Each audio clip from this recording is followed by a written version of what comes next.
Hey guys, Gossip and Reactions Maurice take story from Yahoo Finance.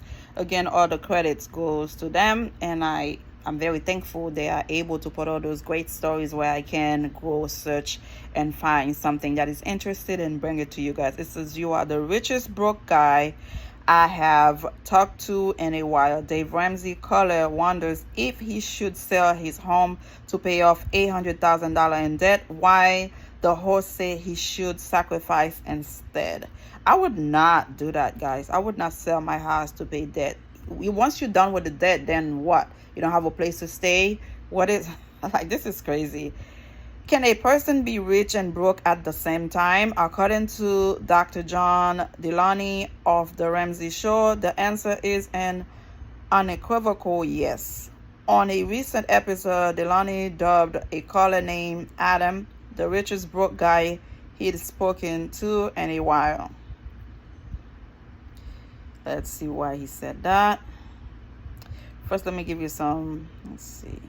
A natural way to diversify.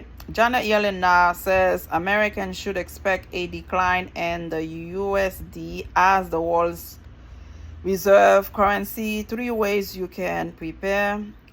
Like roughly 30% of homeowners, Adam said, he and his wife have found themselves cash-strapped and deeply in debt. Yet they combine net income, roughly $330,000 a year, is more than 3 times the national median for homeowners, according to figures from U.S. Census data. How did Adam and his wife ended up broke while earning so much money? It just don't make no sense. Host Rachel Cruz, Dave Ramsey's daughter, speculated that they weren't living within their means. I believe so. I can only imagine your lifestyle and it's great, she told the caller. And instead of supporting his idea to sell his home, she insisted the couple make deep budget cuts. I want you to feel a level of sacrifice, she said. Here's how she suggests the couple get there.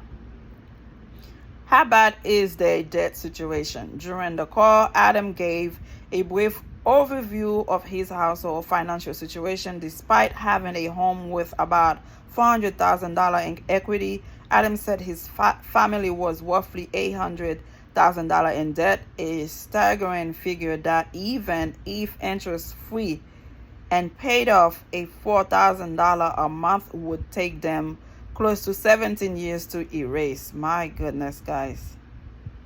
Whew. Here is how the staggering sum breaks down. Let's see.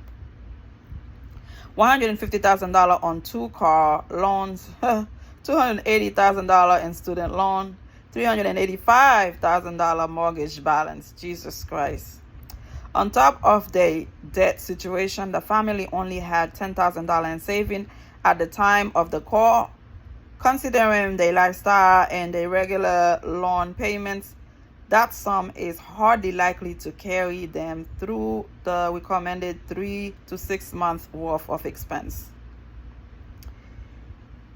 Where do they go from here? As Cruz see it, Adam and his wife have a few options. You could sell your home, take $400,000, wipe this all clean, but she wasn't a fan of that solution. There's gonna be no change in this process, she said, and mathematically, you don't need to sell your house. You guys just need to get your crap together. It makes sense. Here are the 3 steps Cruz, a financial coach, and her co-host Delaney, a mental health expert, outline for Adam to get back on track. Sell both cars. I was thinking about that. And downsize, even if the vehicles are underwater. Slash the household budget to $75,000 a year or $6,250 a month. Use what left each month to pay off all debts, starting with the smallest up to the largest. By the host estimate, following this plan would result in Adam's household being debt-free in 12 to 18 months. I would sacrifice that to do it, and in 2 years I'm debt free. Sell the cars. Buy something that you can afford. $150,000 worth of cars? Like, what kind of car are you driving? Why do you have to be living for the Joneses? Why you have to show off? That's the problem in America. People want to show they have something they cannot afford to have, okay? When you compare that to the 17-year timeline that didn't even factor in interest, that should be worth the sacrifice they'll have to make to their lifestyle, and I would do it, y'all. That being said, depending on the interest rate Adam has on his various loans, he might be wise to follow the avalanche debt repayments strategy over Ramsey's preferred snowball approach. The avalanche approach would see Adam and his wife tackle the debt with the highest interest rate while making minimum payments on the rest, with an aim of saving themselves paying more in interest.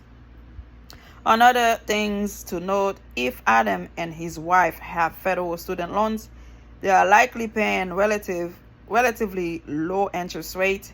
In that situation, they might consider bolstering their saving while repaying their student loans rather than eliminating low interest debt below 6% APR ahead of schedule. They are likely to experience a bigger financial payout by choosing to invest in their retirement or even a 529 college saving plan for the kids. Finally, as with everything personal finance related, the right answer is personal, depending on market conditions and what's going on in their lives. Adam may still want to consider downsizing his home, but even for a rich broke guy, there is power in knowing your options. You know what? Like they say earlier, I would sell the cars and get something cheaper, something, I don't care what people are gonna say. I need to handle business in 2 years. Do what you have to do that. Downsize the house. If you had a 6-7 bedroom house, make it 2 or 3. I don't know how many kids you have. Bring it down. Get yourself out of the situation. And then after you do that, you could move on and do something where you can afford. This is a problem in America we are facing with people having debt they cannot handle. Live within your means. You will live a better day in the future, and you'll give your kids a better education. And another thing, when it comes to educating yourself, they want you to go to school. They want you to get loans. In your adult years, you're still paying for loans. Yes, you are a doctor, you are a lawyer making good money, but at the end of the day, you are paying loans that you took to get those education. You be my guest. Is it worth it? Because we have people not getting those degrees, education, having loans, and still making more money than some of those people. You become my guest. Subscribe. Let me know how you feel.